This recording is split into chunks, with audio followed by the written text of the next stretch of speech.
So, any tips on how parents or even educators that are joining this school can sort of like get started and how to guide a project? Because as you are saying, there are some, steps that you may want to follow.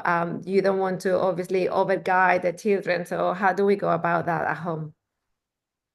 Yeah, so that's a great question, and I think it's something that educators and parents, it is an experiment and it is something to iterate on. So before I give tips, I just wanted to make sure that I say that, you know, everyone, myself included, there will be many times where, okay, we try something in a certain way. And then the next time we try it, we do it a little bit differently. And the next time we try it, we do it a little bit differently. So we are also iterating and experimenting as parents and educators.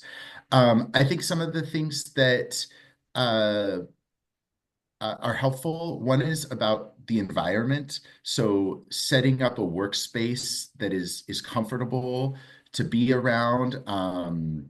Having a sturdy table surface. Having I often cover the table with brown paper, so you don't have to worry so much about spills or scratches. I use a lot these little paper hot dog containers for materials because a lot of the tinkering projects there are like little googly eyes or screws, and so just having some of those materials organized in a way makes it easier to get the pieces you want. So, I would say that in terms of the space for tinkering, to slowly understand that all of the choices we make in terms of how we set up a space, whether it's on the kitchen table or in the classroom, can affect how comfortable the children that we're working with feel in the space and how easy it is for them to see what materials are available or how much permission they have to take risks. Just having this, Absolutely.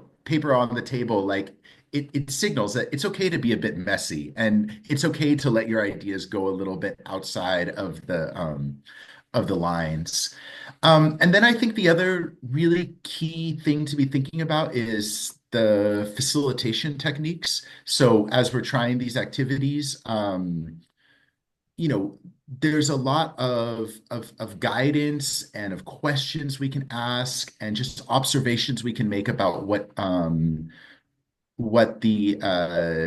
learners, what the kids are working on. And one of the things that was really eye-opening for me was from some of my colleagues who were doing a tinkering after school program at the Exploratorium, and they have a whole framework that they developed around the eyes and the hands of both the facilitators and the participants of the workshop. And so I think paying close attention to where your hands are, where your kids' hands are, what you're looking at, what they are looking at, how all these things are interacting, really, really can give us this kind of researcher's mindset of the activity where we are experimenting. And what I like about this hands and eyes framework is that there are different modes of acting, right? Like sometimes the kids' hands are really involved on the projects, and it's good for the parents to like have their hands back and maybe just their eyes on the project so they're working. Sometimes, you know, you do want to demonstrate something or give someone a tip or show something. And so maybe there are times where the facilitator or the parents' hands are on the project and the kids' eyes are working on it.